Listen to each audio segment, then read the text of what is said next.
एकजुटीने पेटलं रान तुफान आलं या काळ्या भुईच्या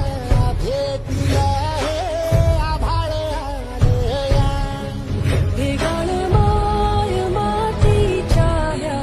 डोळ्यात जागली या आस घेऊन हात हातामंदी घेतला लेकरांनी ध्यास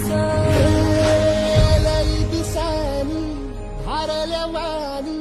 शिवार झालं